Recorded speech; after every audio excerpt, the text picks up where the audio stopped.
Isu panas membabitkan Madani Mart.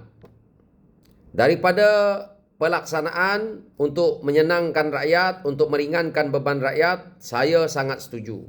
Tetapi saya ada beberapa perkara yang menjadi kemuskilan saya di sini. Apabila Fauziah keluarkan kenyataan bahawa tak gunakan duit kerajaan, okeylah, bagus. Itulah yang kita mahu. Biar buat satu perkara yang tidak membabitkan duit rakyat. Tetapi dia kata itu duit funder. Funder itu daripada mana? Funder ini daripada mana? Kenapa tiba-tiba hari ini Fauziah, Fahan, Kamil Munim,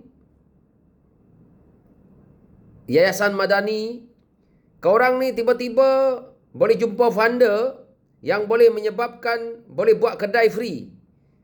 Tak perlu bayar kedai, tak perlu melibatkan juga operasinya. So, ini satu perniagaan yang baik. Tak pernah lagi saya dengar orang buka perniagaan yang macam seolah-olah free macam ini. Okey.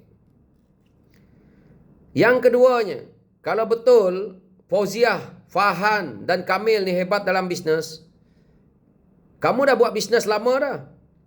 Saya tengok Fauziah kalah pilihan raya, jadi menteri, cari makan, dapat gaji menteri, dapat jadi senator, itu dah kalah. Harap pension daripada YB yang lepas. Fahan, kau ekori Anwar jadi Setiausaha Sulit Anwar sampai jadi Sutpol Anwar Ibrahim sampai hari ini. Fahan. Kamil, ketua MK, kita tahu, jadi Sutpol juga. Jadi kau orang cuma cari makan dalam politik, tetapi tiba-tiba hari ini kau orang macam hebat buka bisnes, bisnes free lagi macam ini. Satu kelogikan yang tak masuk akal. Okay.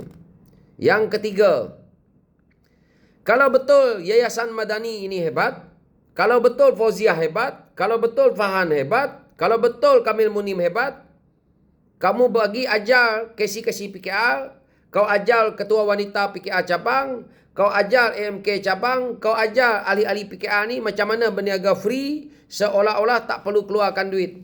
Lepas ni tak payah lagi KC hantar NGO kepada menteri. Ketua-ketua wanita tak payah lagi hantar NGO kepada mana-mana dekat kerajaan ni. AMK pun sama. Biar mereka buat bisnes free, boleh menguntungkan dan tak menyusahkan duit rakyat. Mana ada orang buat bisnes macam ni?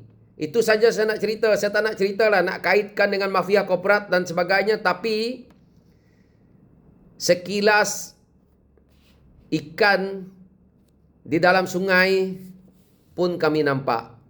Terima kasih.